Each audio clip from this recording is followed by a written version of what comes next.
Welcome, everyone, to the Lifestream podcast, a special E3 edition, where we are going to be discussing all of our thoughts on the conferences that happened this past week. I am Tenyo, and joining me today is Carly. Hello. Chip Noir. Yo! Flair. Hello. Minato, aka Roger. Hi. The first conference that happened at E3 this year is the Electronic Arts Conference. And how about let's have Carly start off with that one. I know you have some opinions. Okay. The thing with EA, and I gotta commend them for constantly managing to surpass the already low expectations that you have of them when you go into watching their conferences. Because we watch them every year. Specifically, Les and I, we watch all of the conferences like live, and we go into EA knowing they're gonna be terrible, and they always do something to outdone themselves. This time was with the Command and Conquer. You already killed the game. Why would you bring it back at this disaster mobile game and then spend 10 minutes like mocking fans of that series? Look how we destroy your beloved franchise. They get a company. They force them to do something that they're not ready for or they shouldn't be doing. Game doesn't sell well, and then they kill the company, not realizing, or maybe they just don't care, that the common denominator is them. That's how they keep buying up all these companies and then running them into the ground. Yeah, their big thing was like finally showing Anthem, and that's a game that BioWare needs to do well after what happened with Mass Effect Andromeda. Mm-hmm. They brought in a lot of the people that were working on the new Dragon Age, which is like their A team, like to try and get this game to work well and people to like it, because a lot of people are angry about what happened with Andromeda. The problem is, and I probably buy the game, and it looks okay. It just doesn't look great.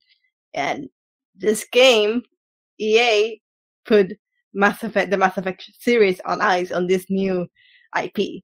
Mm-hmm. So, unfortunately for the game, it's bringing a lot of baggage from bullshit that EA has done.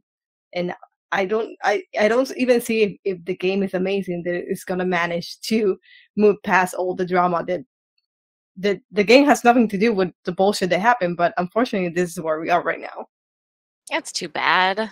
When I watched the Anthem trailer, and didn't they reveal it last E3? Was when they first showed it? They only show a little bit. Okay. So there's not been a whole lot seen of it, and the only really good thing that I can say about it right now is it looks pretty. But honestly, like when I'm just watching the trailer for it, I was just thinking, I don't feel really extremely interested in this. Like, I still don't really understand what the game is going to be about. Because when I think of BioWare, I think of, Mass Effect and Dragon Age, which is really great series, barring maybe a bit of Andromeda. But I'm not really getting that feel from Anthem, and could just be the early stages, but I don't know. Yeah, it's more like a very serious Borderlands, or Warframe. It's also very similar. I've not played either. But it's co-op, so you don't get your NPC companions with you like in True. Yeah. Dragon Age or Mass Effect. Yeah. It looks like EA also showed trailers for Jedi Fallen Order. No, they announced that was they announced Jedi Fallen Order. Okay, Yeah. Glad to have you guys here because I didn't watch EA. You didn't miss much. Which may not end up being the name of the game, because it was just like the girl that was kind of hosting went to the audience where like the director of the game was asking him questions, and he gave that name, but he didn't give it like this is like the actual name of the game, so it may not be. Okay.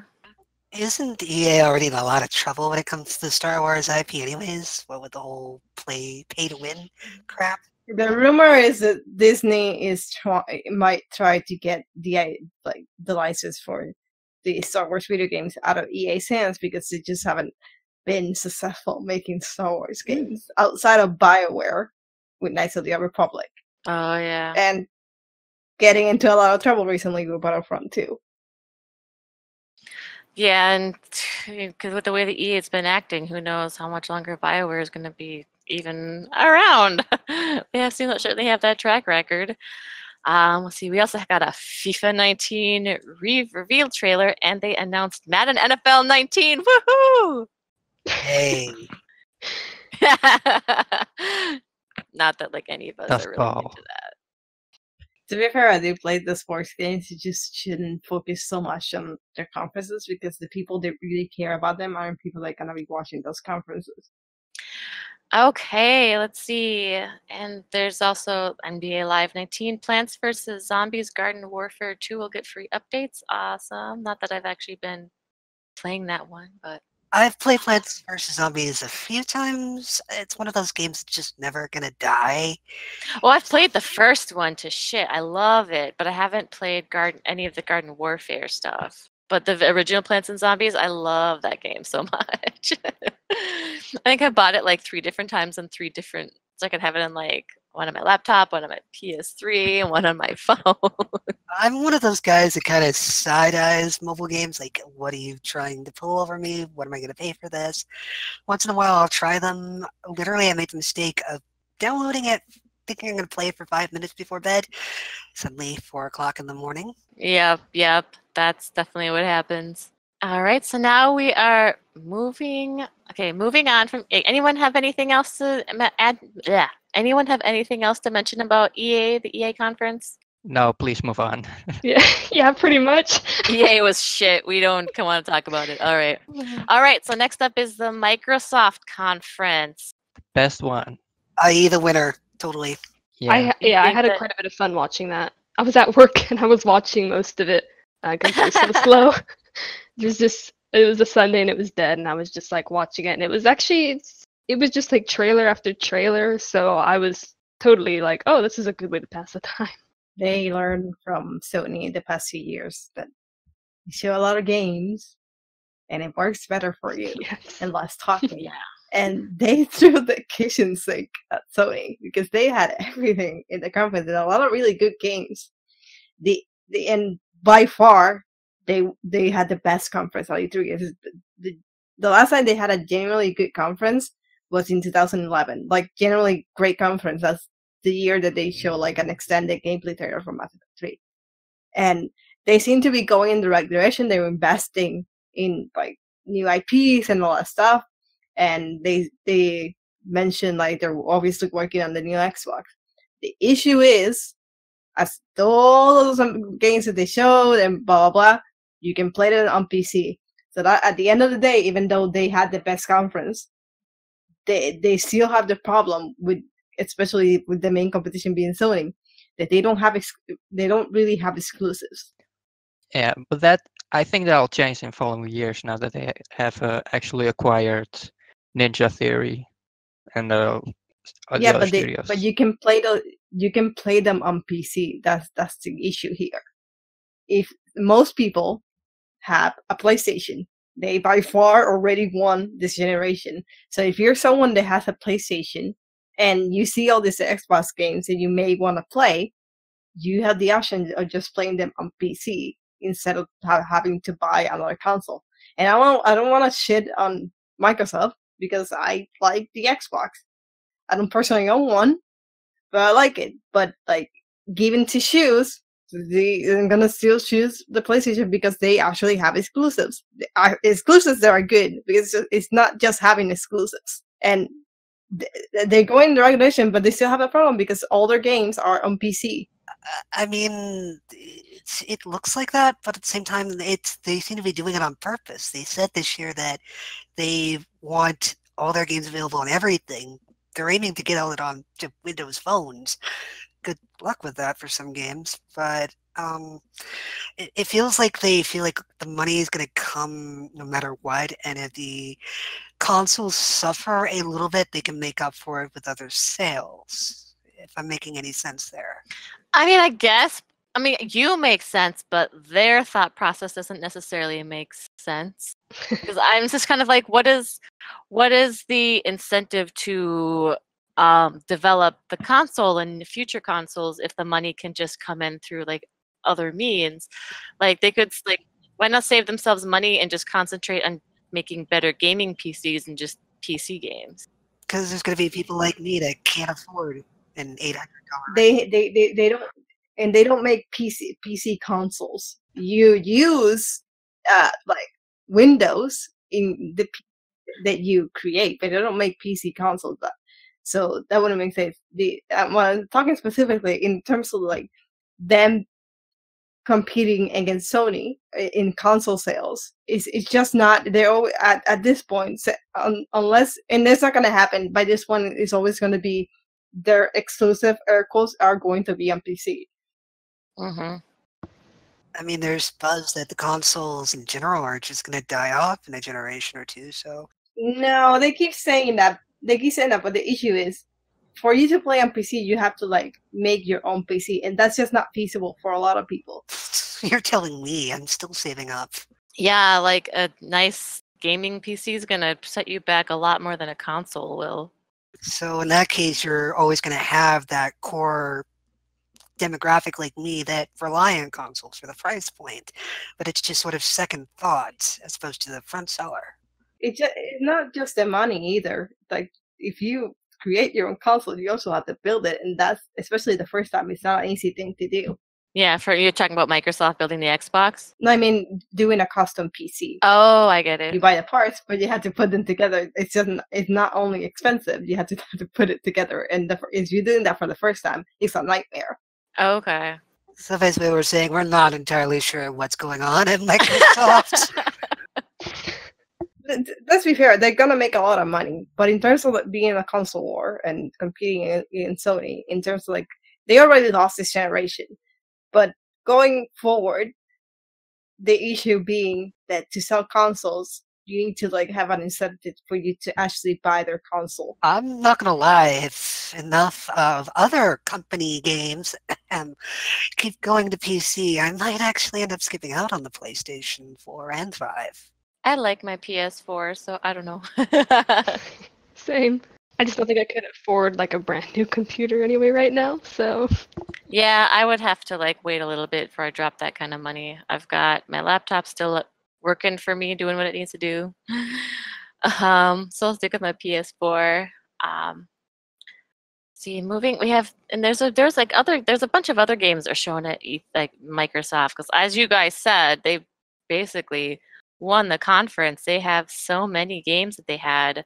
yeah, it's like it's hard to remember all the games because they had, I think they showed, was it 50? You know, like 20 of those was just crammed into like 1 minute or 1.5 minutes. But Yeah. If I'm not incorrect, it was 15 world premieres, and the rest of them were games that you've seen before, but they showed like an extended look. They started with like the new Halo game, which was really surprising because you were watching the trailer and you don't immediately think it's Halo because you're seeing animals and forests and all that stuff until they showed it to this, and that's okay. This is Halo, and it's really weird. I don't think it's a main a main entry title. It's another spin-off. Yeah, Infinite makes it sound like it's primarily multiplayer. Like the other thing at the end that they did, it was amazing, the reveal for Cyberpunk. It's like, Yeah. sounds like they're saying goodbye, and then like you get the hacking of the conference, and then you get the Cyberpunk. I was super excited because I love CD Projekt Red, and I've been looking forward to seeing what Cyberpunk actually is. Does anybody actually know what that is? It's something that's always been in my periphery, but I have no clue about it. I've heard people talking about it, but I'm not really familiar with it either. CD Projekt Red is known for making the Witcher games, which are based on a Polish book series. Okay. This is a new IP, which I'm also pretty sure is based on a book. No, it's based on it's based on a type of tabletop game. oh, Okay, cool. So it's a first-person RPG. That's cool. I like that. Oh, I was getting kind of a futuristic cyberpunk GTA vibe, just because of it didn't seem to have a focus on any particular storyline. It just showed like a mishmash of everything you could. But it's a reveal. It's not an in-depth look. We're just revealing the game. Hmm. I know some other games worthy of note was we had another trailer for Fallout 76, that I know so many people that are losing their shit over that game. Yeah. The Awesome Adventures of Captain Spirit, which I think looks adorable. I kind of want to play that. It's very cute, but it caused a little bit of problems for Square. That I'll go into later. Yeah, we'll get into that later. Crackdown 3 had a trailer. AKA Crackdown is still alive. I know I had a friend of mine that was really excited about that Devil May Cry 5. Oh yeah, I was Oh, about to yeah. get to that. I was about to get to that. Devil May Cry has Devil May Cry 5. After they tried to make that weird one a few years ago that was like a reboot and nobody wanted it. This appears to be a continuation of the original continuity. Yes. That's Yeah. good. The game of the show is still coming up, but this is Devil May Cry 5 was definitely the reveal of E3 for me. That's Because yeah. that's the one people didn't see coming, that they could go back to main continuity. I know, like everybody thought that they were done with that, including me, because I remember kind of being really sad because I haven't played all the Devil May Cry games, but I did play the first one, and I thought that it was so super cheeseball, but in kind of like a hilarious way. Like I kind of want to like keep playing because this is actually kind of, despite the fact that it was like kind of gory, it's actually kind of hilarious.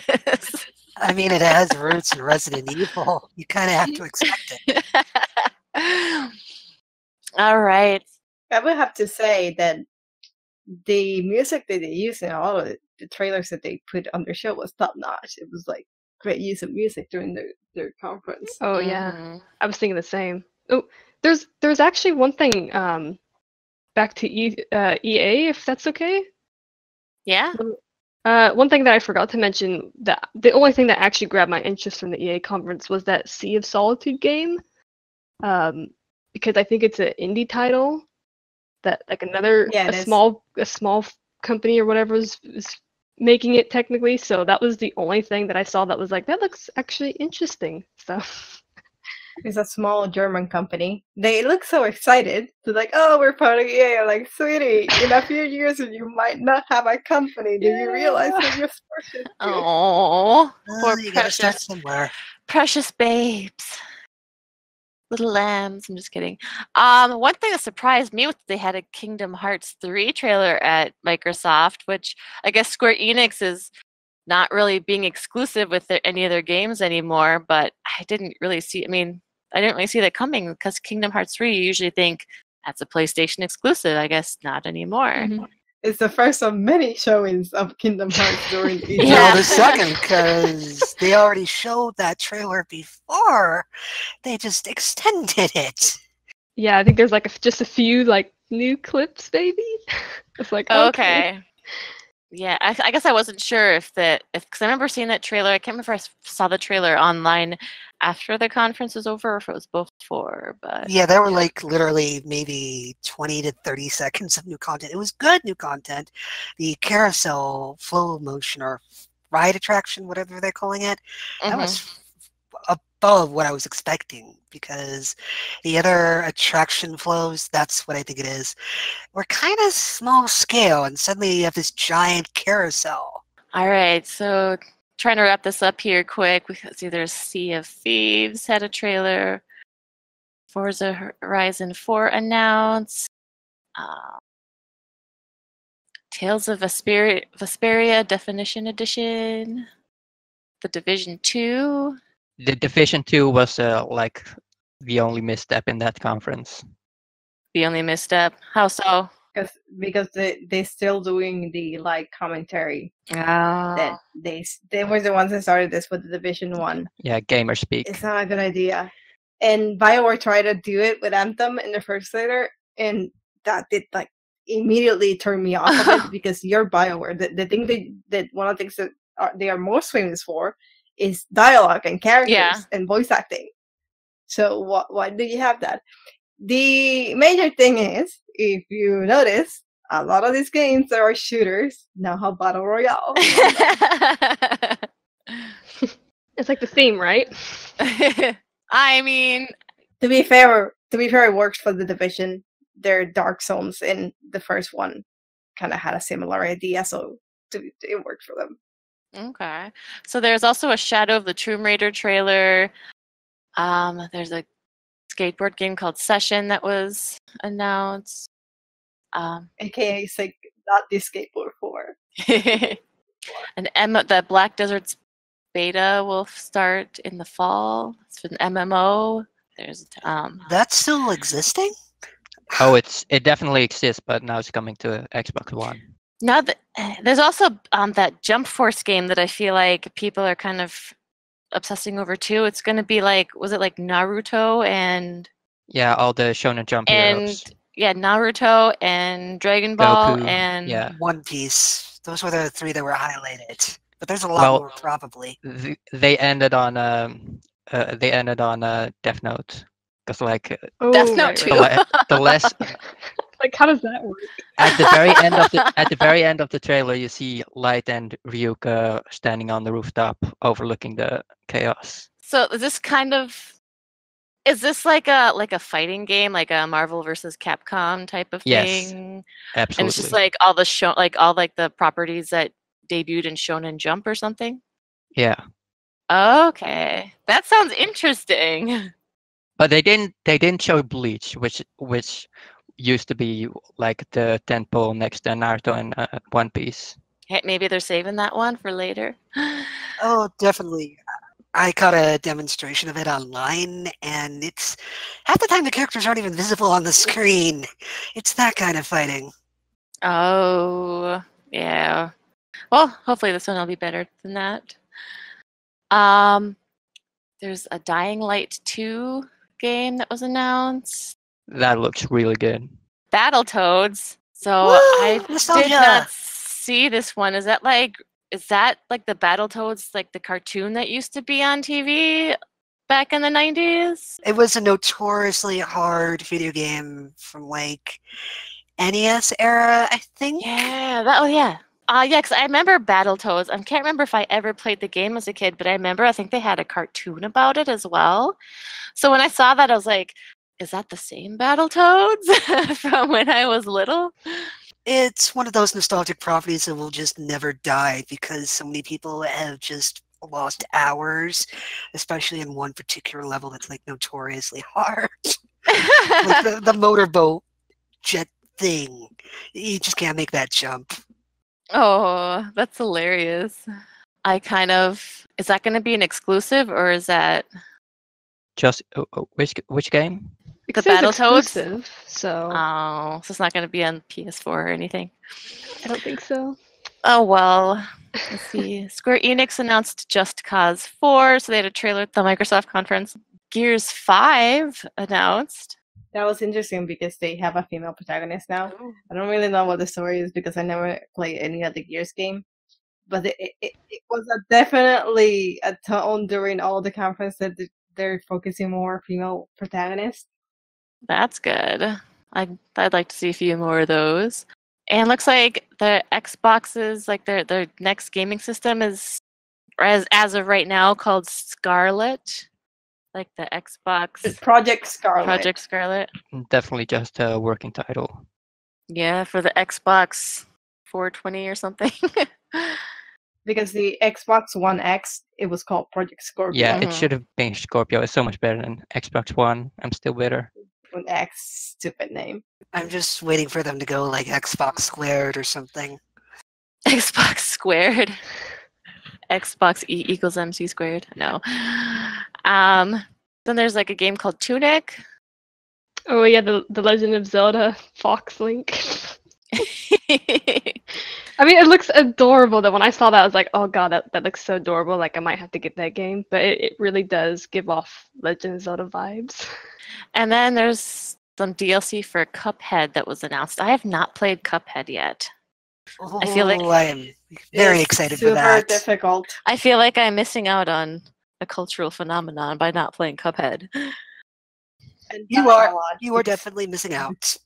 Oh, because I like the old timey animation style. So maybe I have to get around to that eventually. All right. Any last comments or thoughts on the Microsoft conference? Not that I can think of. I'm just kind of scratching my head at trying to get all possible games onto phones. Like, are they really trying to get console type stuff there and compete with mobile gaming? I don't know. I don't like the idea of that because if I'm going to be playing if I'm going to be playing a proper AAA type of a game, I don't want to be looking at a tiny screen. I want to be on my couch, chilling out, looking at a large TV. Um, the mobile games that I like to play, they're a lot more simplistic because I don't want to. I mean, I've tried downloading even like older games that were ported to mobile, and I didn't like them. I bought Sonic the Hedgehog 2 when it was released in the Google Play Store, and I really did not like how it controlled at all. Like the touchscreen controls, I did not like them at all. And as much as I like Sonic the Hedgehog, I didn't keep that game on my phone for very long because I just couldn't do it. Now it's just like, and that's just a Genesis game, so I can't imagine a more modern AAA game trying to be on like a phone. Yeah, I had one of those short-lived Xperia PlayStation phones, which was back when slide-out phones were still a thing, only to the keyboard. It had a PlayStation-type buttons, and I'm just thinking, why don't they do more of this? I don't like touchscreens at all.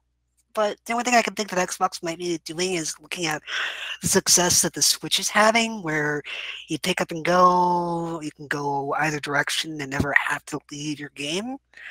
But still, they have buttons. Those are important. Yeah, the only mobile game that I've ever the only mobile game I've ever really gotten into and not gotten sick of is actually Love Nikki Dress Up Queen. But that's a very simplistic game that works on a touchscreen. It wouldn't work on a console, but I wouldn't want an actual console game.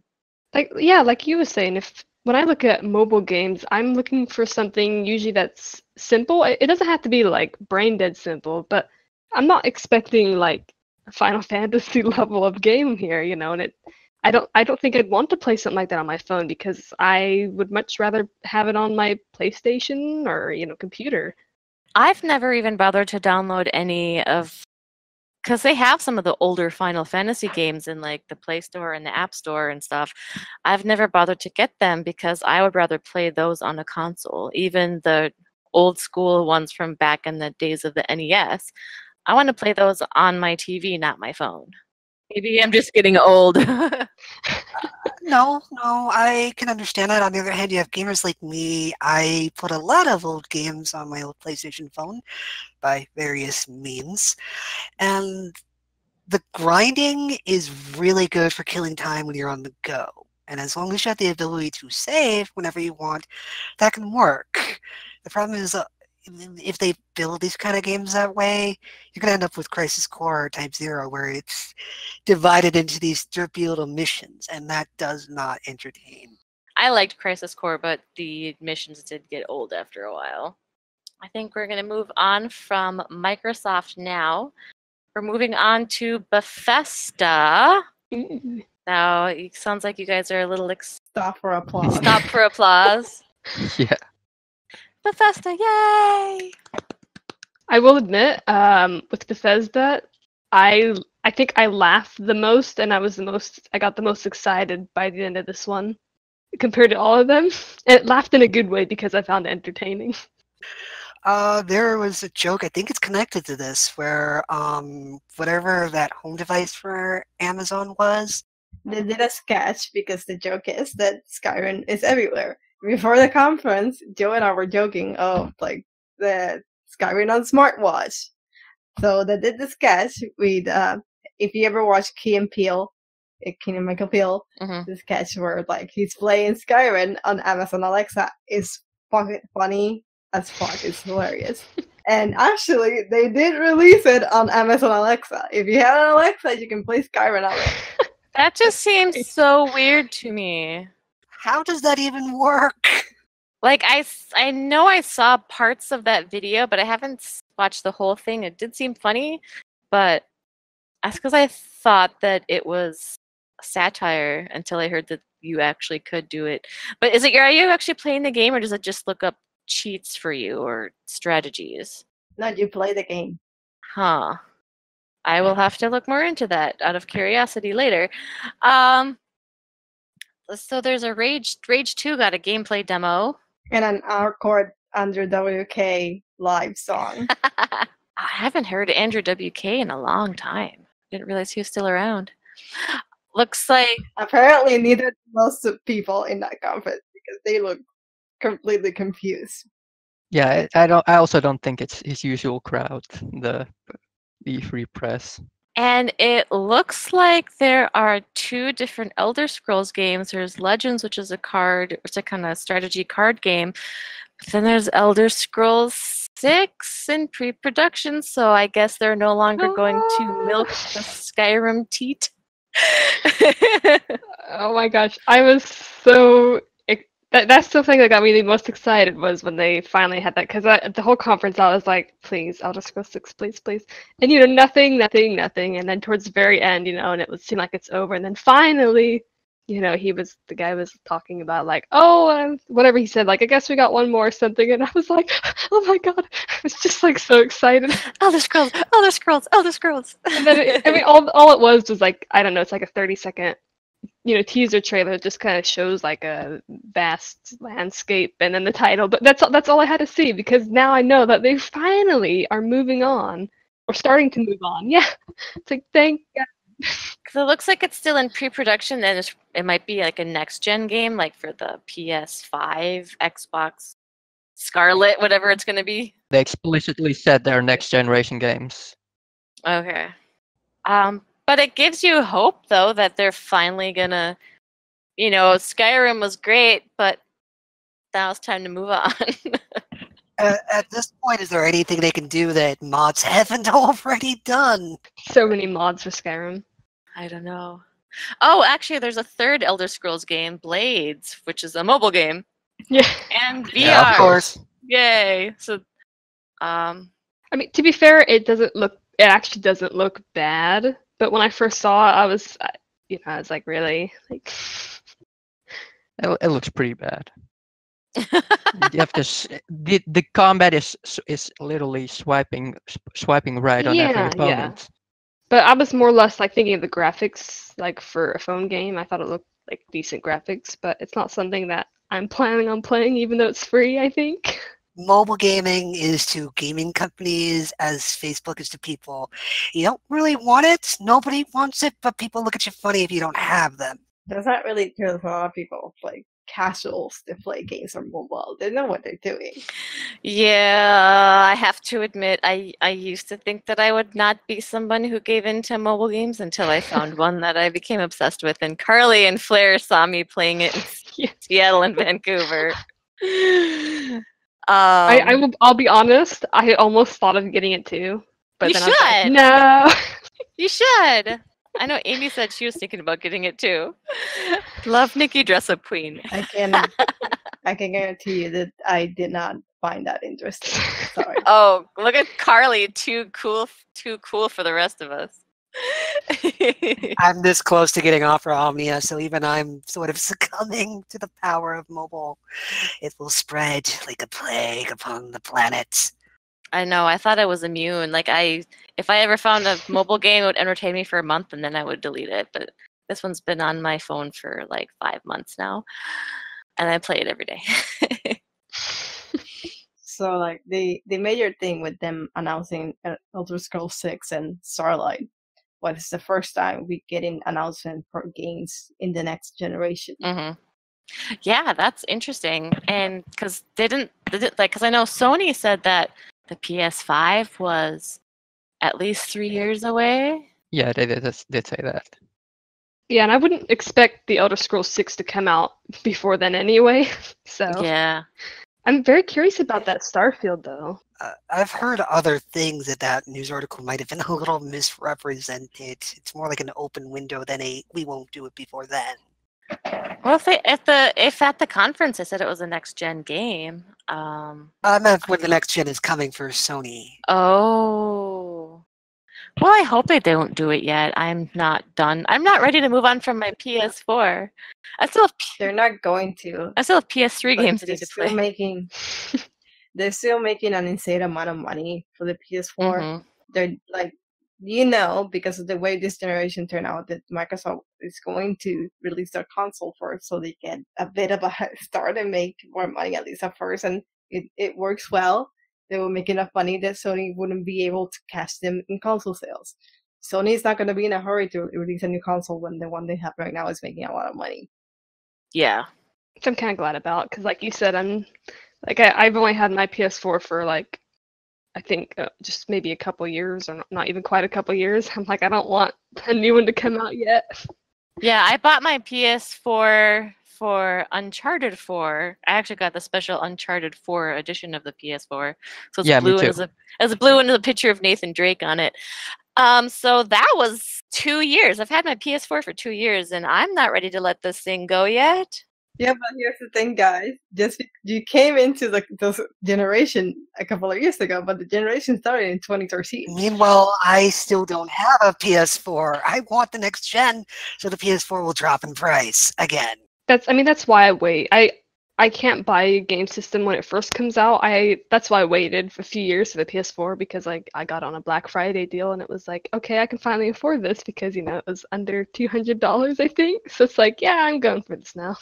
Yeah, and I waited until there was a game coming out that I needed because I love the Uncharted games. I have the first 3. I love them. I love the characters. I'm not really into shooters, but Uncharted is fun to play, even if you're someone who doesn't like shooting games. It is pretty fun, yeah. And when I heard there's Uncharted 4, and it was going to be on the PS4, I'm like, okay, I guess I'm getting a PS4 now. Anyways, so Doom Eternal announced, if you're like the Doom games. I remember playing Doom 2 when I was a kid, and I thought that was fun.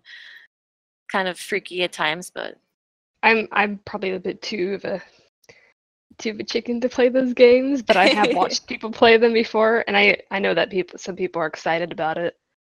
I love horror, but I don't mix well with first-person shooters, but I'm sort of expanding my horizons, so I don't know. I might get into some of the later Doom ones. I'm not going back to the bit era, but there's a Wolfenstein Youngblood, which is a spin-off set in the 1980s. What?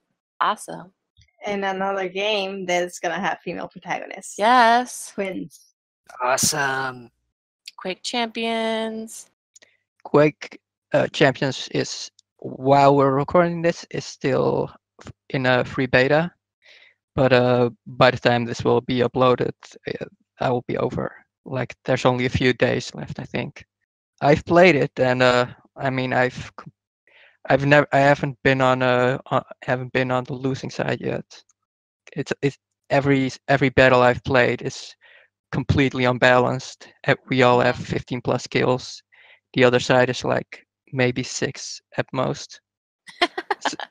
So it really depends on how good your internet speed is, I think. The last one is we have like a Starfield, which is a sci-fi single-player RPG, which is also going to be a next gen. Yeah, I think it's the new IP that they're coming out with. Yes. So I'm excited for that because it's I do like the Elder Scrolls, or I've only played Oblivion and Skyrim really, and I think they have a good thing going. So I'm really curious at what they can do in space. I'll keep my eye on that one. Let's see. And so after Microsoft, Bethesda, I mean. After Bethesda, the next conference was on the 11th of June, was Ubisoft. Looks like there's going to be a sequel to Beyond... Ubisoft. I'm sorry. I've always said Ubisoft. Ubisoft. Even though I know it's Ubisoft, I just, for some reason, say Ubisoft. I don't know why. Maybe it's a regional thing. I want to pronounce the U as an oo. Anyways, to get to the point, there is a sequel to Beyond Good and Evil, which is interesting because that was a PS2 game, wasn't it? Or was that PS3? PS3, I played through a lot of it with a friend. We put it down. We got to continue it later on. Wait, I think it was a PS2, but it got Yes, it was PS2. but it got redone for the PS3, like a HD remaster. I remember I myself never actually played Beyond Good and Evil, but I had a roommate years ago who played it, and I remember sitting and watching her play the whole thing, and it seemed really, really cool, especially because at the time there weren't a ton of games that had a female protagonist like her.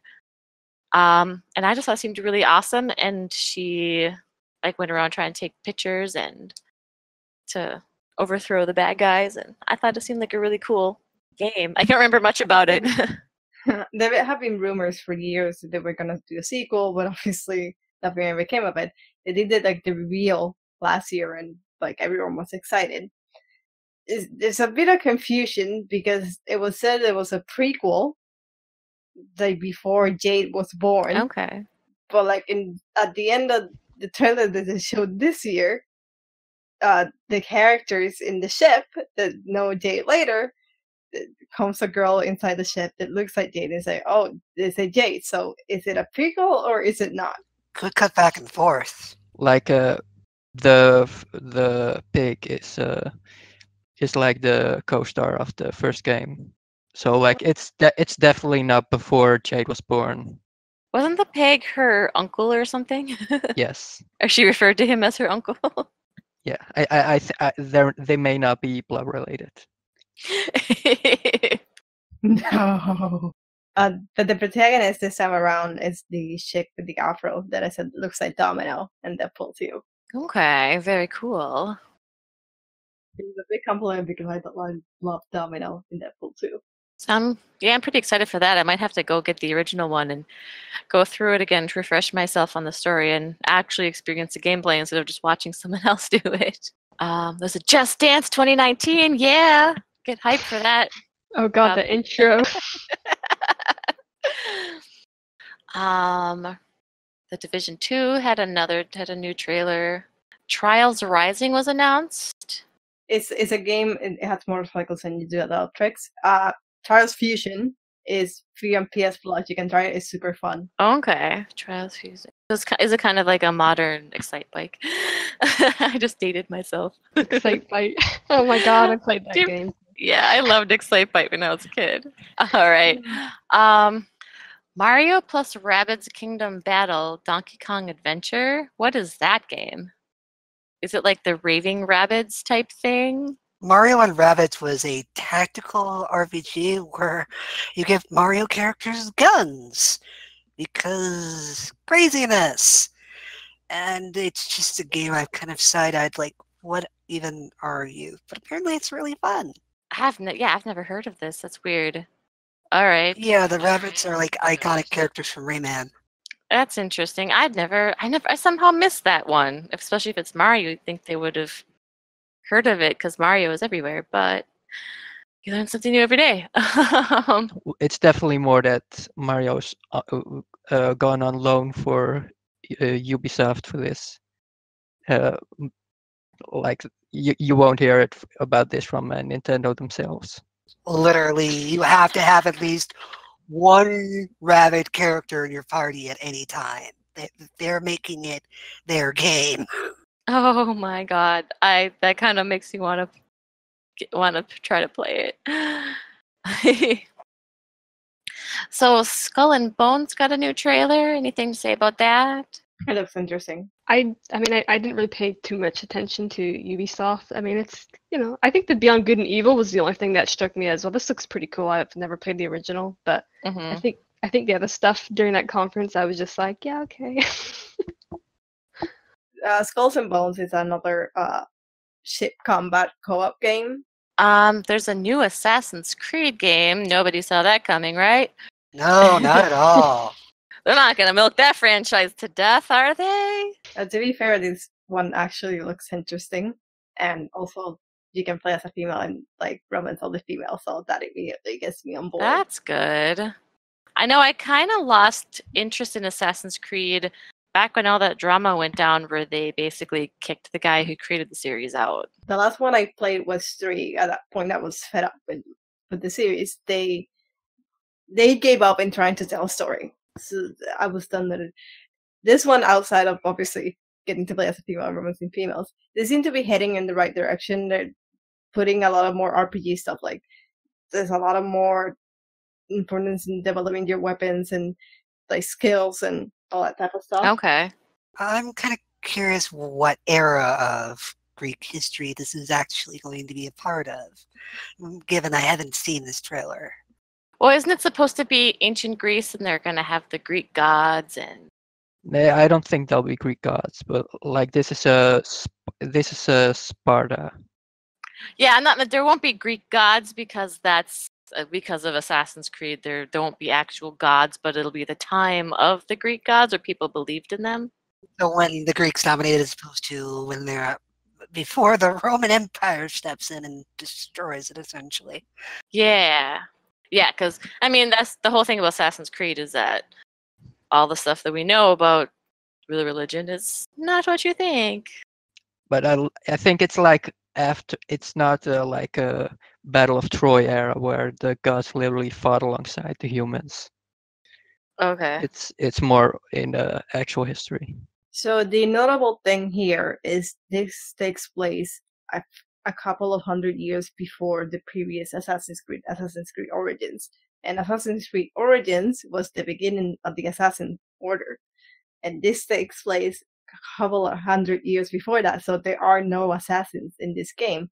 So a lot of people were wondering, so why are you doing an Assassin's Creed game before the Assassin's Order was established? And it's probable that what's going to be shown here is how the Templar Order started. Because in Assassin's Creed Origins was established that the Templar Order outdates the Assassin's Order. Okay, so that would be really interesting. Okay. All right. There's a Transference VR game.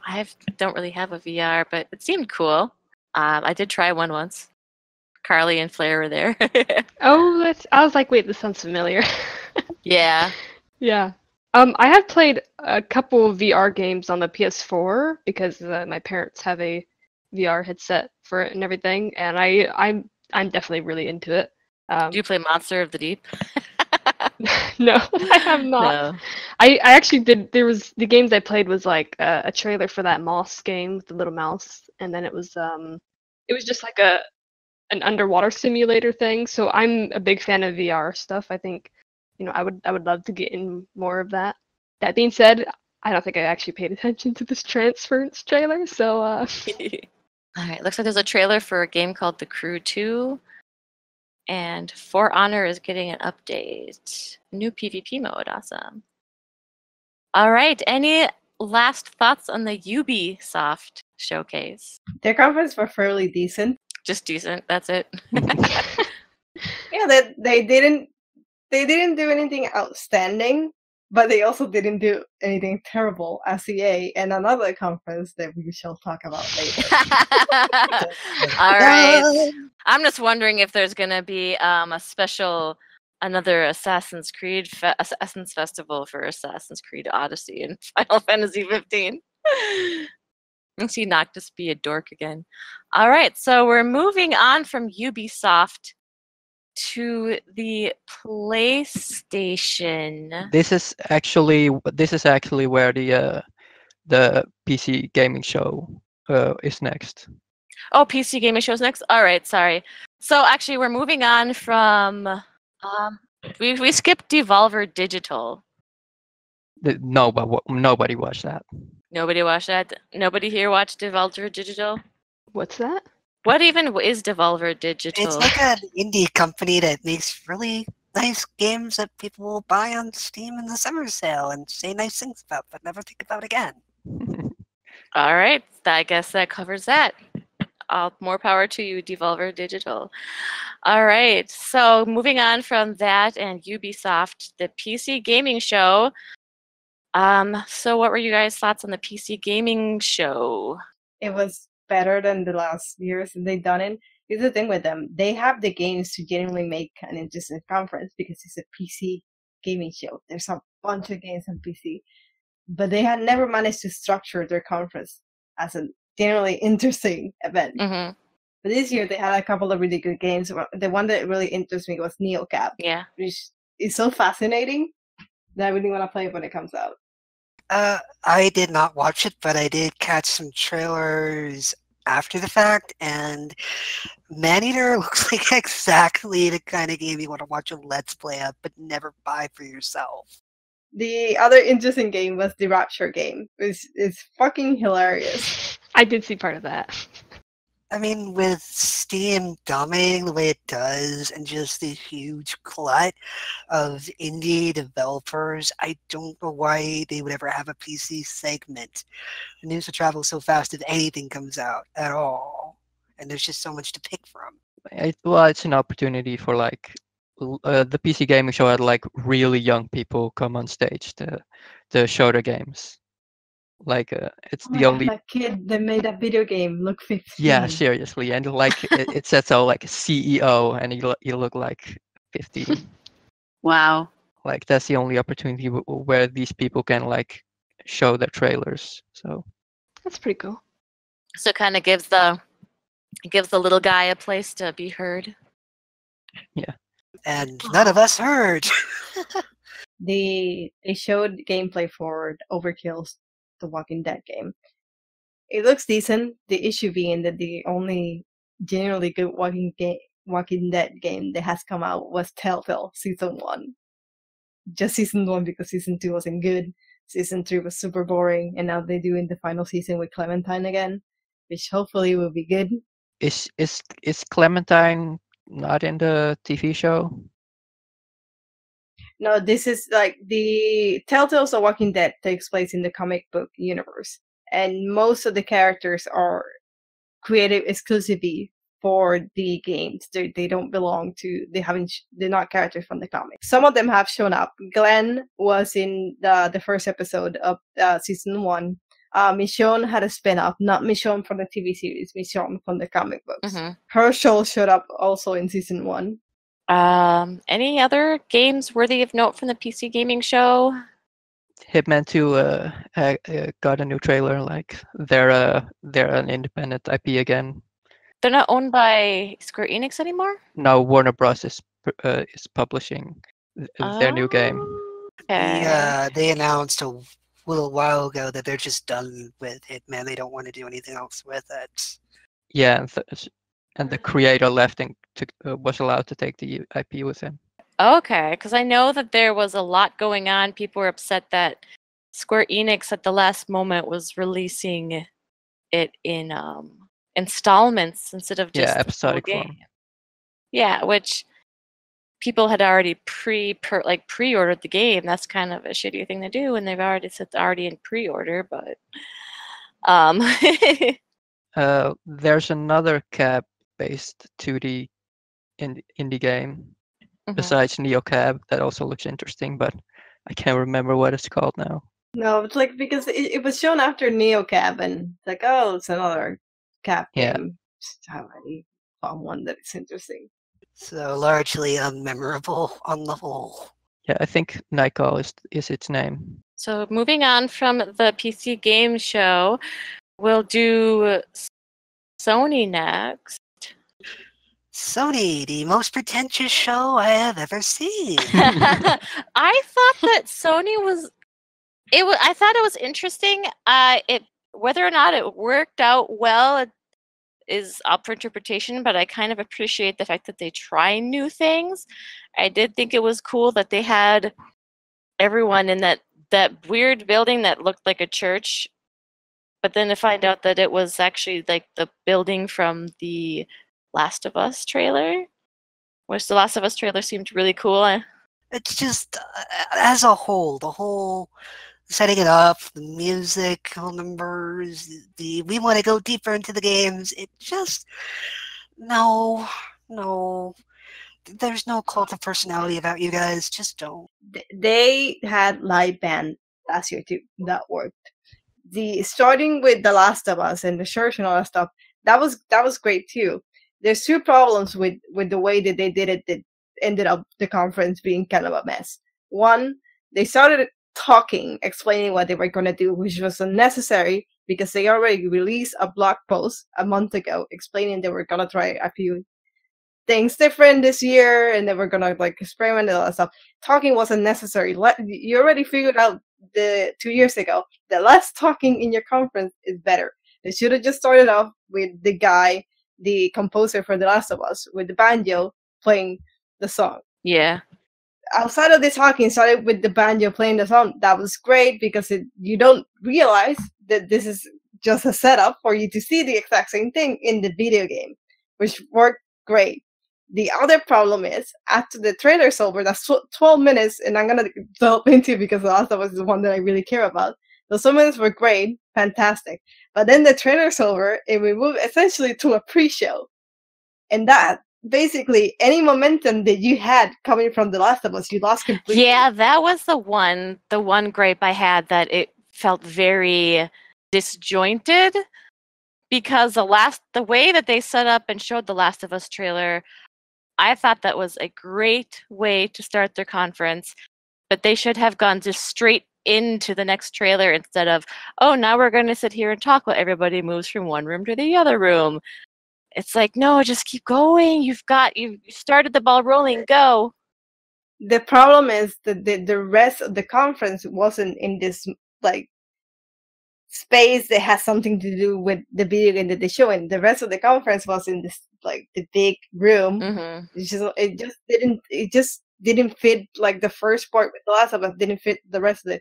Maybe they should have left that for PCX in December. Yeah. Which is it's not the same kind of conference that you're gonna have at E3. That's what made it so convoluted. Put in music, light music to start it. I'm fine with that. It's cool, especially if you're there. But it's just a way that they decided to structure the conference, started with this different sort of way with The Last of Us, to like the 15 minutes that we had essentially a pre-show in between the actual conference to the rest of the actual conference. It just didn't work. I like the music. I'll take that back. I like the music. I don't like their attitude of the presenters. It seemed to have started last year with PSX, where the developers just have this self-congratulatory attitude about all this. Yeah, I'm here to see games. I'm not here to see the developers. The games. But they weren't. There were barely any people talking. In the first presenter's defense, he's the only one on any free that wasn't working with teleprompter. Yeah, we've seen him at previous conferences. I know my first thought was, yeah, that's Sean Layden. Yeah, I'm really bad at memorizing these people's names. He's the one that always comes out with the T-shirts that hint at the next thing, which he didn't do this year, I don't think. I just want to say that as somebody who has not yet played The Last of Us, and I know I'm a heathen for that, I want to play it now. Yes, you are. Yes, this has sold me. I haven't played it either, but I did buy it like on sale for pretty cheap. I think I got it for $10 at Target. Nice. The remastered edition is on sale today for $20 on PSN. That's not well. I've got it on. I've got the physical copy. I know I need to play because I want to play it. It looks good. There's been so much hype. It seems like a great story. But this trailer and a lot of the promotional stuff that I've been seeing since the Sony conference, really, I feel like Ellie seems to be a very appealing protagonist to me. She seems like the kind of female protagonist I've really been wanting to see in a game. She seems very, and since I haven't played the first one, I could be totally wrong about her, but like that dance, she seemed kind of shy and awkward, but then she's off fighting, being a badass, and killing people. She's a person that looks like she's capable of being vulnerable and tough. It doesn't have to be an extreme in either or, which is a good kind of protagonist to have. She seemed like a real person. I'm a bit surprised that you haven't played the first one because you are a Naughty Dog fan. I know. I don't know why I haven't gotten around to playing it. To not spoil you too much, she's 14 in the first game that you can play. There's twice in the game that you can play as her. One, I'm not gonna tell you why. The other one is DLC. Mm-hmm. So Joel is the protagonist, and the story is basically he has to get her from where they start to someplace else, and a bunch of stuff happens in between. They were very cagey when after the first game came out about a sequel, but it was pretty clear they were going to do the sequel and that she was going to be the protagonist. Mm-hmm. So now in the sequel, she's 19, so now she's grown up. She doesn't strike me as shy so much as somebody who's seen a lot and is trying to keep it under control. Well, she has. This is an apocalypse and zombies and specifically stuff happened in the first game. The main thing here, especially with the trailer, is you have to keep in mind. One, if you didn't notice, she's a lesbian, which is something that doesn't happen in video games as a protagonist, as a lesbian. And it's not because say, for example, BioWare, you can play as a gay, but those are player options, which is fine because BioWare is a kind of series that you have player options. But as a main title, that this is not optional. This is the character. She's a lesbian. I'm pretty sure this is the first game to do that, and to show it off at E3, that to me was amazing. Yeah, I can't think of any other game that has had like an actual like this is a lesbian protagonist, like you said, outside of like BioWare, where you can make yourself that if you want to. Like, I think this is the first time I've actually seen this in the game, so I thought that was actually pretty interesting. Like, hey, finally doing something new. I just want to say that being LGBT myself, lesbian characters in the media don't get treated well. There's a very long history in TV and film where you try to have a character and they're not reacted to well, and suddenly within a season they're killed off, invariably. To have your protagonist in a game, that is a huge step. The other thing being, she's not a girly girl. Yeah. She's not sexualized in any way, and her clothes that she wears are baggy, so there's really no focus on like sexualizing her as a character. The main focus of this game, compared to the first one, is that she's on a quest of revenge. The main focus of this game is hate. So there's a lot more brutal violence in this game that the first one didn't have, even though, morally speaking, she's a lot of more heroic character than Joel was in the first game. Yeah. But like Joel wasn't on a quest to like murder people as revenge as supposed to where she is. And the main difference between them as characters in the way they fight, Joel, even though in the first game he's a character that he's in his late 40s to early 50s, he can overpower people because he's a big guy. Whereas Ellie is a girl, and there are going to be people that can overpower her. So she fights very dirty. And you can see that in this trailer. She throws a bottle at that chick, and she just grabs her and uses her as a human shield. So there's a lot more graphic violence in this game. But it's nice that they're like playing on who the character is. Like they're aware of who their protagonist is, so they're not making her like do really crazy, stuff that a 19-year-old girl wouldn't be able to do normally.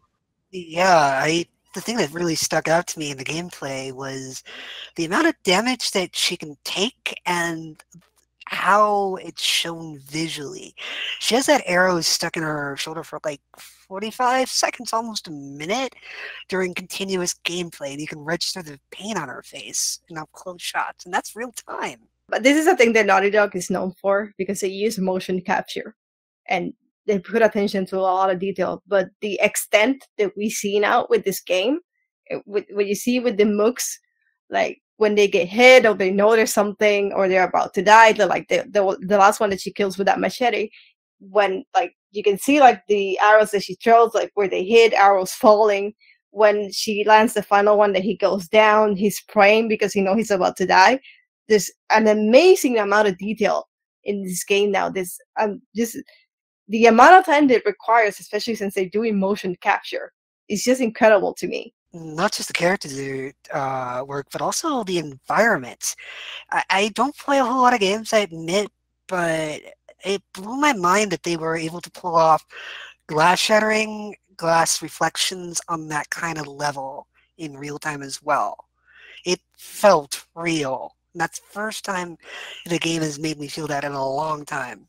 Yeah, I think that seemed really interesting that it seems like there's more the environment seems more interactive to be used as part of, your fighting style. I don't really know what else to say. I just thought that was a really awesome trailer, and it made me wish that I had already played the first one. You should in a couple of years, Ellie's gonna be one of those all-time greatest video game characters. So I'll definitely get around to doing that. Just as a lighthearted mention, I would like to commend her because somehow in an apocalypse she's managed to go out with two girls, and one of them managed to kiss after telling her she smells like garbage. I thought that was really. I like that though too. Like I thought that was really funny.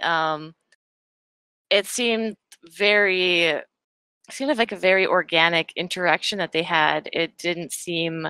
It seemed natural. It didn't seem like it was being fan servicey or anything. It just seemed like this. It was natural for these characters to be this way, and I really appreciated that. She's a really snarky kind of person, but I found it hilarious. I would like to commend her lady skills. All right, so we're gonna move on from that. Let's see. Oh, the Resident Evil 2 trailer though was yes. Everyone, I remember like everyone was getting excited about that one because was there any indication that they're going to remake Resident Evil 2? There was talks about it. Yeah, we've known it was coming, but like we haven't seen anything. We have never seen anything about it until now. There were a lot of rumors that there was going to be a first-person VR Resident Evil, and there was some bets going on that was going to be Resident Evil 2. They were going to do it exactly like Resident Evil 7, and they chose this instead. I think it flew under the radar, mostly because there was another remake people were waiting for. We'll save that for later, Carly. Yeah, well, she's got a point, though. There's already a lot of... Because, of course, there's always going to be gamer wars. There's a lot of people that are upset that it's taking on the Resident Evil 7 style as opposed to being still cameras and all that. The original gameplay style like they did for a remake on the GameCube. So... It's very divisive at this point, although a lot more people are receptive to the change than not. Yeah. You're always going to have people who want the exact same thing, but just newer. That's what we were expecting, and this was a real big surprise. I mean, that beginning part where we're in this perspective, and what, are we a tiny person? What's going on here? That's a rat. Yeah, we're a rat. I think the actual gameplay with Leon is... over the shoulders, to be clear. Probably. Yeah, my thing about talking, it's over the shoulder, but the thing is that they're literally using the Resident Evil 7 engine to run this game. We got another Kingdom Hearts 3 trailer at the Sony conference, which introduced the Pirates of the Caribbean, so at least it was a different trailer than what we saw previously. I'm a little confused as to why they've made 3 trailers for it. Like, why not just do one nice big one? They didn't make 3 trailers for it. They just added stuff to every single trailer. Well, we've never seen anything from the Pirates of the Caribbean world for Kingdom Hearts 3 until the Sony conference. And I was really surprised because the Pirates of the Caribbean, or the Port Royal, was one of my least favorite things about Kingdom Hearts 2. I thought that the world could have been cool, but I kind of feel like they butchered the plot of Pirates of the Caribbean, and Elizabeth Swann was like, talk about character assassination. Holy crap, who is this? In recent interviews, Nomura came out and said that they specifically chose Pirates of the Caribbean because they wanted to do at least one world based on a live-action movie, because this is their first time bringing Kingdom Hearts to a modern console, and that was their most popular IP to work with. So it's Nomura basically testing himself. There's not going to be any other live-action worlds unless there's a huge surprise. Also, there's not going to be any Star Wars or Marvel. Just get that out of your head.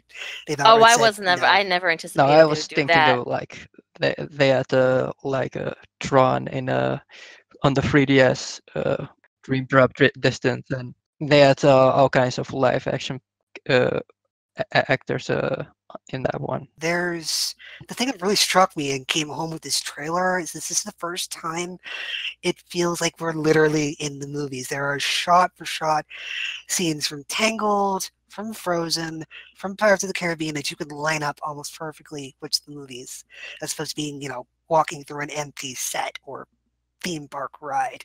Mm-hmm. The graphics look really nice. Like the Tangled and stuff. I think it looks really good.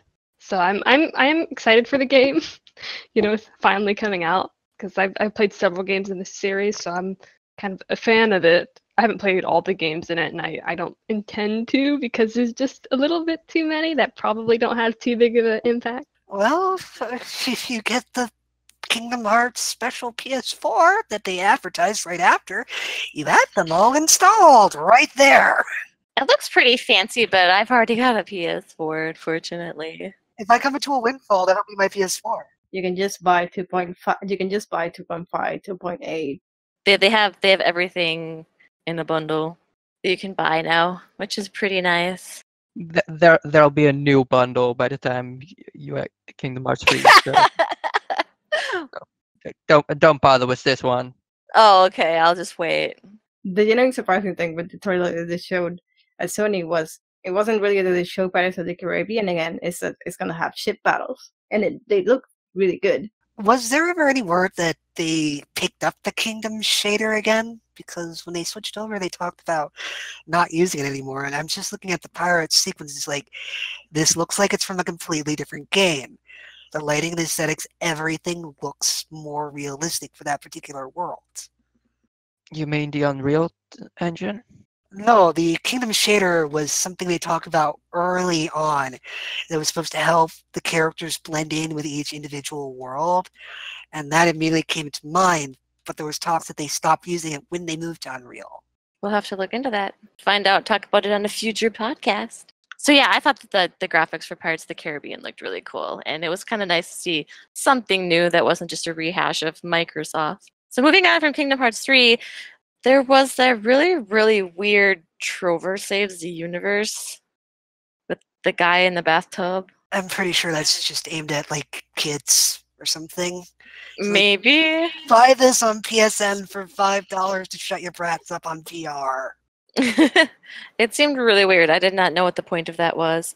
Yeah, I wasn't sure either. It was just a tiny little thing. Neo 2 was announced. What do you guys think of that one?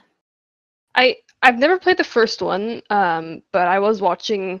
I have seen some gameplay. Another 4 member, Cacti, when he was streaming it, the first Neo, and it looks interesting. So I'm mildly curious about this, just because I know people who've really enjoyed the first one. So it looks cool. Looks like it's similar to the first one. So maybe fans of it will enjoy the second one. Maybe. There's also the Daracene, which is, am I pronouncing that right? Daracene, which is a VR game. Yeah, it might be Terrasign. Daracene. Like the E's are hyphenated and stuff, so I have no idea.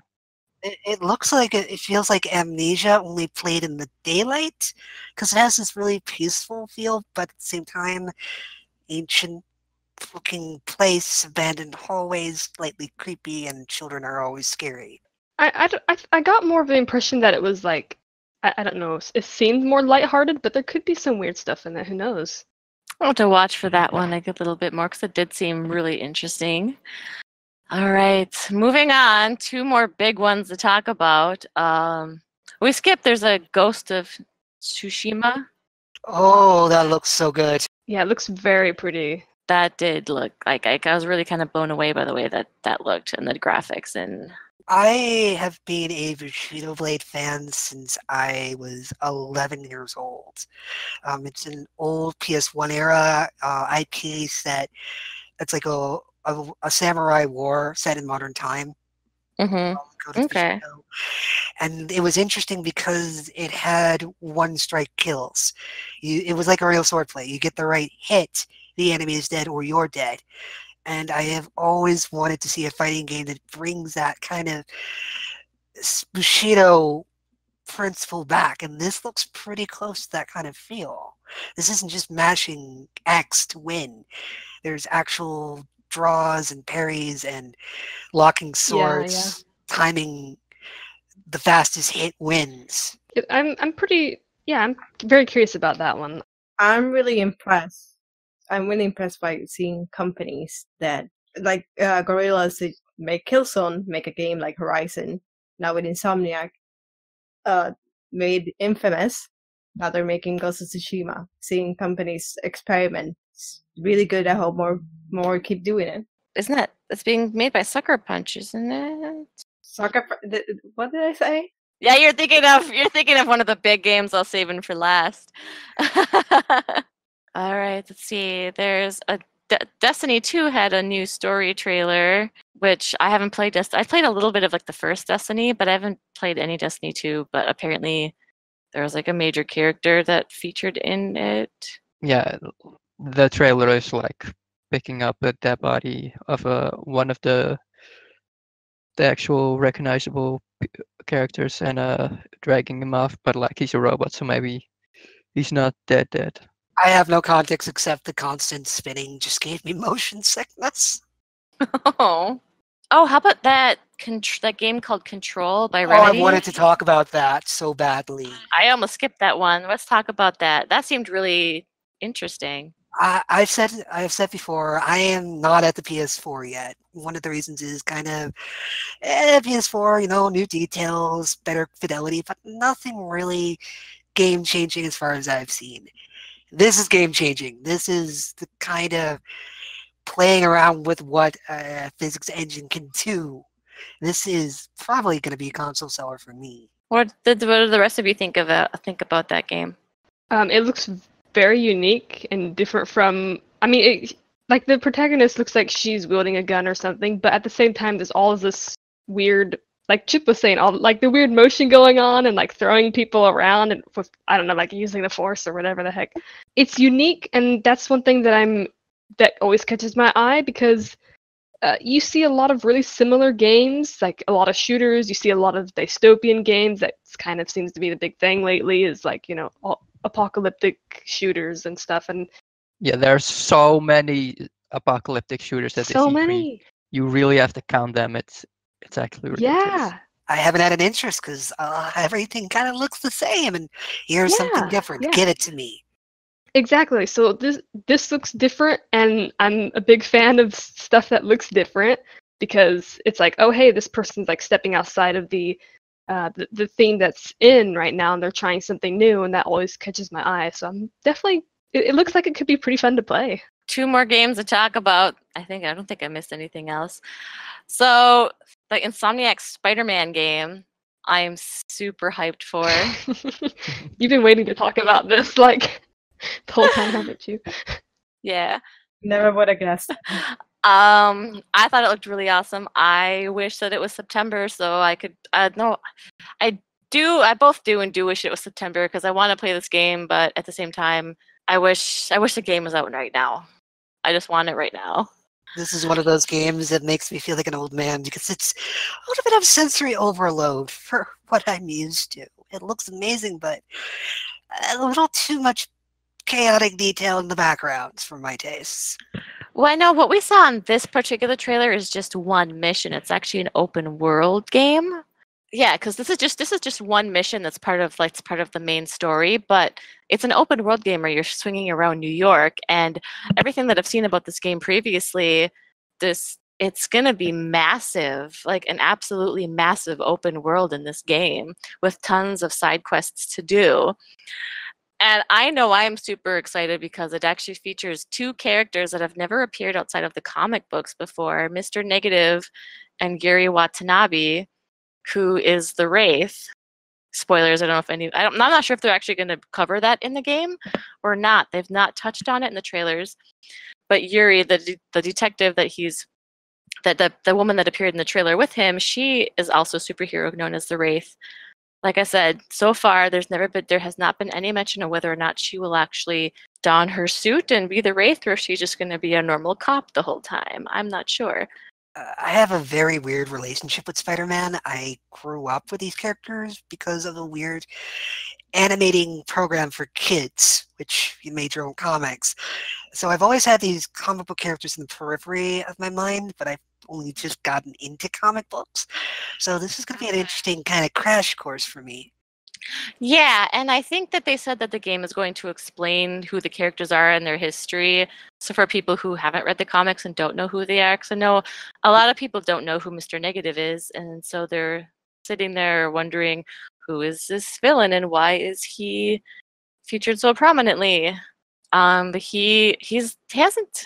I can't remember exactly when these two characters first appeared, but they were created by Dan Slott, who is just now exiting Amazing Spider-Man. I think he's been writing Amazing Spider-Man for like 10 years now.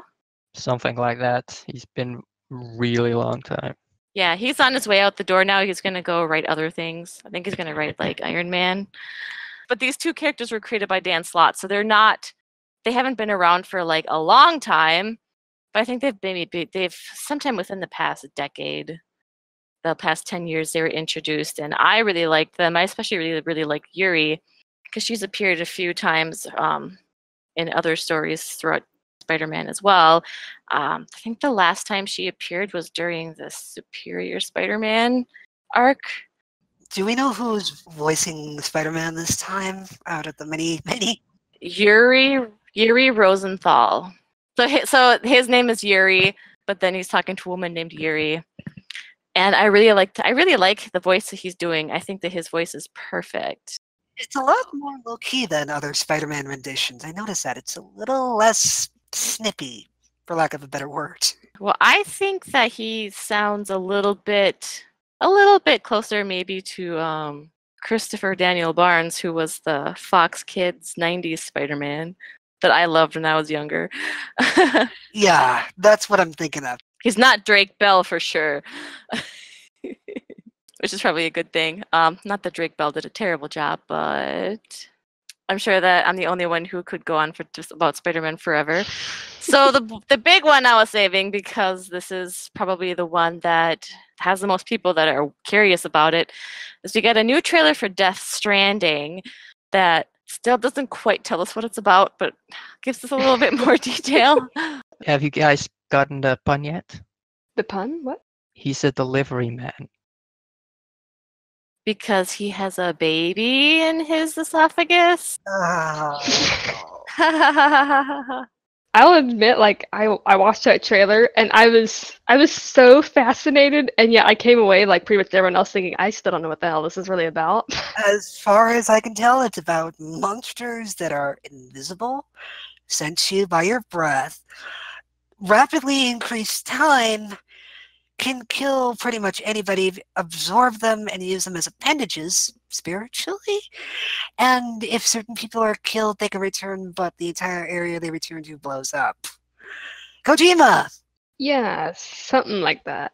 I mean, I like I said, I don't really have much of an idea of it, but it does look like there's something pretty interesting about it, and it's is he a delivery man? Is that what this? He's a courier. Okay, so that right there is already intriguing to me, because how many games make you play as the courier? Like, the other thing to know is in an interview Kojima was talking about, he wants to explore, in a video game when you die you get a game over screen. So that's not going to happen in this game. He wants to explore what would happen to a character if you die, you go to someplace different, and you have to find a way to get back to where you were. So, open world where you don't want to be able to go everywhere. I'm definitely, I want to see more of this game. I want to know like the story behind it and everything. I'm just so interested. The baby's a little creepy. I just want to know who the heck designed that funky umbrella. The thing that makes the spirits or whatever, the monsters, visible. When Leah Sado walks off, she uses an umbrella that like very angular shaped. It looks like something that would come out of a new Deus Ex game. Now I remember, but I'm still kind of, that baby in the esophagus is still kind of weirding me out. I can't get over that. Is that where it really is? That's what it. Yeah, it looks like it's in his esophagus. It's just, and this time we got to see its butt, I guess. I was like, that is not expecting that, but all right. But it seems like a really weirdo game, and it's nice to see that Kojima is going to be doing well after what happened to him, because that was, what the fuck? Really mean, really awful. I'm agreeing. It was absolutely criminal what Konami did to him. Just criminal. Yeah, but so I thought Sony was pretty good. Once they got their stride back, it was entertaining. Yeah, that I liked several of the games that was shown. Like the Death Stranding, the Ghost of Tsushima, The Last of Us Part 2 looks interesting, but like you, I have not played the first game. I've seen parts of the first game, but I have not actually played it all myself. So I'm disapproving so much right now. Well, you know what? There are other games that we have played that you haven't, so. There's only Ooh. one game Anyways, we're that you moving have played on. that I haven't. So the final conference, like the last conference before we get to the big one we all want to talk about, we haven't talked about Nintendo. Ooh, yes, Nintendo. It's not a conference though. There's more like the Nintendo Direct type thing. Yeah, There's not a whole lot to say about Nintendo that I can remember except Super Smash Bros. That's all there is to remember. That's all that everyone. I think that's all there was, Yeah, it wasn't was it? like- Smash Brothers, yeah. Well, they had like a few short things in the beginning, but yeah, it was like most of it was Super Smash Bros. it was the same last year. Like there were other stuff, but they showed so much Breath of the Wild I couldn't remember what Yeah. happened before Breath of the Wild in my life. I mean, you got every character in it, and you finally have Ridley. Never ask me for anything again. Yeah, it looks really cool. I would love to just get that game and like play it in person with people again, because I grew up on Nintendo systems, so I grew up playing like Nintendo games with family when I was a little kid. And I really miss that as an adult, because you know, Aw. as you grow up, it's like people just don't want to sit around the same room and play games anymore. And it's like, Yeah. you know, it's all online gaming, which is, you know, fun. Of course, the only online game I play is Final Fantasy 14, but I do miss that era of sitting down with people in the same room and just like playing on the same TV. So I would love to do that again with this game. There's nothing better than reaching over and punching your friend for a dick move. God dang it. All right, so not much to say on Nintendo other than Smash Brothers. Yeah, it looks good. So that brings us to the really big elephant in the room that we've all been wanting to mention. Square Enix. What do you guys think about Square Enix? Oh my god. I was just like, oh my god. I'm not gonna say that I was expecting a whole bunch, because I wasn't. But at the same time, I really did think that there was gonna be some Final Fantasy VII remake news. Even just something. I was like, surely they gotta do it. It's been 3 years. Like, surely they just gotta have a little snippet of something. Watching it, and they just kept like showing stuff that you'd already seen in other conferences, pretty much. And then all abruptly, 30 minutes, all of a sudden, boom, it was done, and I was just staring at my screen like, what? And they literally, the company president came out like, please watch to the end. The future of Final Fantasy. The future of Final Fantasy is a crossover and DLC. I've spent weeks and weeks and weeks keeping an eye on news. Me and Chaim were like the ones to break the whole news about the Arab Buster to you guys. And just what did we get for all that anticipation? Another Kingdom Hearts 3 trailer that was slightly longer than the one we saw at Microsoft. No, it had 3 new frames. 3 new frames. It's like maybe 10 extra seconds. I don't know. Not 10 seconds. That might be generous. I remember as soon as the conference was over, because at first I thought like, is something wrong? Like, it's only 30 minutes, because I think they said the time window was like an hour. And Let's take a list of things that they do. I told you guys in 2015 when they announced a remake, their own conference was terrible. That was the bar. Terrible. There was no reason for them to do a conference, even if they had Final Fantasy VII, because they don't know how to do one. They came saying, like, hyping their conference. They said it was going to be an hour. They had the beginning saying, please stay till the very end. They had 30 minutes. They show gameplay for Tomb Raider. And the issue being that their marquee game is Kingdom Hearts, not Tomb Raider. There was one thing in the Tomb Raider gameplay trailer that I liked was when she did the using her rope to strangle one of the mooks. That was pretty cool. The rest of it was not good, and the straight up terrible mook that goes talking to the other mook. 5 seconds later, the guy's dead. He turns around. Oh, I think it's fresh. You were talking to him 5 seconds ago. Here's the breakdown of what I think is going on with Square. Square just does not care about E3. None of the Japanese developers really seem to. There was a lot more Western developers at E3 in general. Well, that's fine, but don't advertise as if you have something big or something good to show. Yeah. They what they're doing is they're viewing E3 as an extended commercial for everything that they want to sell in this quarter year. And I think at this point, we're just going to have to get used to the idea that if we're not already anticipating it in this year financially, which for whatever reason financial years extend 4 months past the new year, it's never going to show at E3 from Square, ever. That's not actually true. Because we saw a lot of verses in the 15 way before that game was going to come out. No, back then. But the way they're treating it for the last 3 years up till today, it's been the same thing. It's always been, we'll show you something new once, and then we're not paying attention to it again until it has a release date. The issue being that they promoted the event as if they had something Final Fantasy VII to show. I forget who said it, but I'm pretty sure someone on the forum mentioned that like they don't like Square Enix doesn't seem to understand what E3 is actually about, because like Chip said, they basically just used it as like a 30-second commercial or 30-minute commercial to just show off stuff that you've already seen, except for I think 2 new games that they kind of threw in there. Yes. And it's like what was the purpose of your conference at all, really? Like you did nothing. There was nothing. Like the meme from Sailor Moon, my job here, son, you didn't do anything. They didn't spend any money. They sent us a video. They don't want to participate. But they did make a lot of money. Didn't think they made money, like basically shopping Kingdom Hearts around into every single conference. They spent enough money to get a Kingdom Hearts 3 demo on the floor. That's all they cared about in terms of E3. Everything else was just obligatory, here's what we have. Then in a way it's fucking genius, because they didn't actually spend a lot of money, but they made a lot of money. No freaking kidding. I'm amazed that they didn't put that demo out for us on the PSN. That would have been at least some way to save their reputation.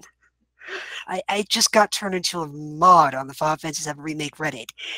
And every Reddit to do with Square, their name is Mud.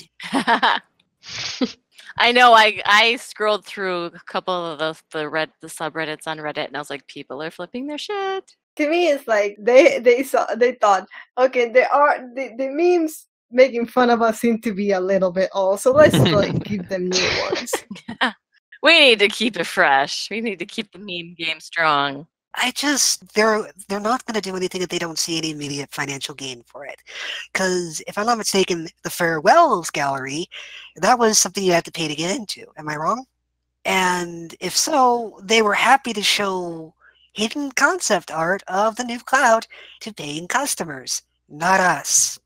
It's still not out yet. The issue I have with the whole remake stuff, as other people on the forum have been saying, is that they're almost completely absolute silence on everything. It's not like maybe they don't want to show like trailers of it yet, but at least say something. Like if you were even a little bit aware of your fans, you would say something. Like you would at least say something once a year, like, yes, give us an update, like even just a little update. Yes, we're still working on this, yada yada. Maybe this is a couple things that we're in the stages of, like, just let us know that you're working on it and stop ignoring this thing that you showed us 3 years ago and you hyped everyone up for it, and now you're just like keeping very quiet on it for the most part. And it's like, you gotta be aware of your fan base here. You can't just go show it and ignore it. They screwed with us 3 times in a row.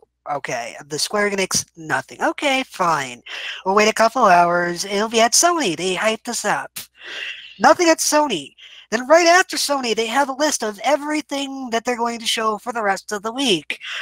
Untitled Square Enix project, soon to be announced. So we are hyped up about that for a couple hours. People go to bed expecting that. No, it's that Life is Strange side game. Which I do still think is really adorable, but That's wonderful, but they just can't handle their marketing. To be fair, that doesn't really count. You shouldn't have expected that it wasn't at the conference. Oh, it's gonna be at one of their like Yeah. live streams later. There's no way that was gonna happen. Fine. To be fair, I would like to commend them, because for a company that's being accused of not doing anything at E3 this year, they sure were in a lot of places. True. Yeah, but other people are talking for them. You're still marketing your video games. What about that Silent Man thing, though? Oh yeah, I was so confused. I was like, "What is this?" Half the people thought it was going to be like that Avengers game at first, and like then no, live action trailer suddenly beat 'em up, and it's over. Yeah, because that's like still in like the earlier stage of development. Like they have absolutely nothing to show, so it's live action, and then we don't hear about for years until it's actually ready to launch. So we have actually no idea what it looks like. I mean, what they showed us didn't even look that good. It might be mobile game quality. Is that the platform they're going for? I don't know. I don't either. I know we were so sure that this had to be the year. That had to be the year that we would see something. And once again, we were wrong. You guys had to be more like me. And immediately, partially the issue here being that I don't have the relationship with Final Fantasy VII that you guys Yeah, have. no, you don't. Yeah, you don't. I've had a relationship to Final Fantasy VII for longer than I have been alive in total. I can't detach myself. How is that possible? I'm 30. The game came out 20 years ago. But why would you have a relationship longer than you've been alive? Half longer than... Point is, very long time. And the worst part is, this isn't going to be the end of our hype failures, because there's what, 3, 4, 5 shows from between now and the end of the year? Yeah, that's okay though. I actually had another game that I'm super hyped about, so maybe it's best we didn't have the remake, because that would have been too much hype for me. Never too much hype. Back before he stepped down, i.e. they kicked him to the curb, Wada kind of spoke about this. He had this huge fear of the Final Fantasy VII remake. If it passes, if it looks good, it'll eclipse everything. If it does badly, it'll make them look terrible. And the curse is kind of coming true, because they can't talk about it because it'll overshadow things. But if they don't, it's all we'll think about anyways. But that was always going to happen. Final Fantasy VII is one of the greatest video games of all time. Remaking that video game was always going to be a problem. I mean, it's definitely going to have its own issues, as we're already seeing, just by how long it's taking them to give out information and to maybe even make the game. But at the same time, I honestly don't foresee this game as being something bad. Like I don't really like they would have to do some serious crap to make this game bad, because they already have the story, they have the characters, they have the locations. They just need to build on that. So I don't foresee it as being something bad, but I guess we will have to wait and see to see how good it'll be. And with that, any last words, like anything that you guys wanted to say that you haven't said yet on the matter? Well, we've now learned that January and February of 2019 will be bonkers packed with game releases. So you have like 3 days to finish every single game before you had to start a new one. The more just came out to say that we could have gotten this game out this fall, but we were told it would be bad, so we should wait till January. January, when all your biggest competitors are also putting out your games. You got screwed, Square. But it's Kingdom Hearts 3. Kingdom Hearts going to be like the top game that you're going to play. Yeah, that's too big of a release.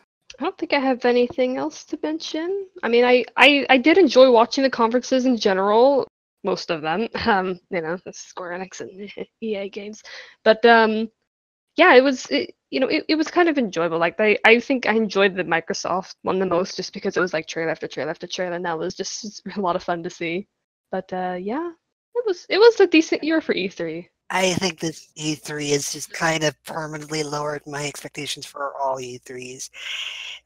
I liked a lot of the shows, but I think this is going to be the last time I ever set time aside to watch E3 preemptively.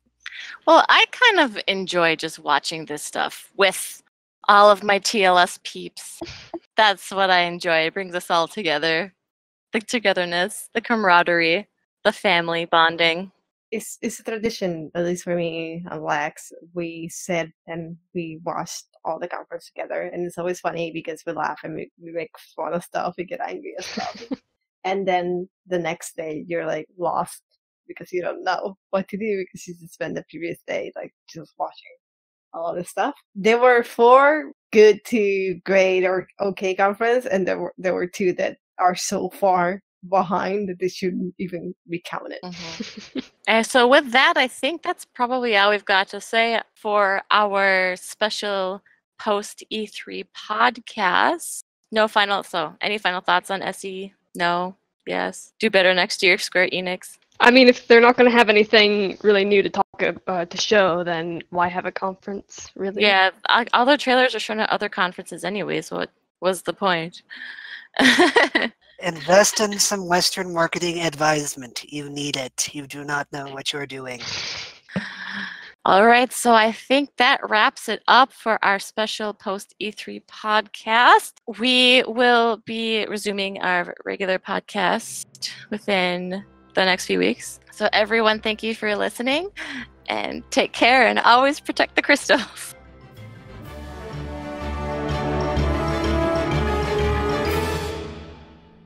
Music featured on this podcast is courtesy of Incompetech.com.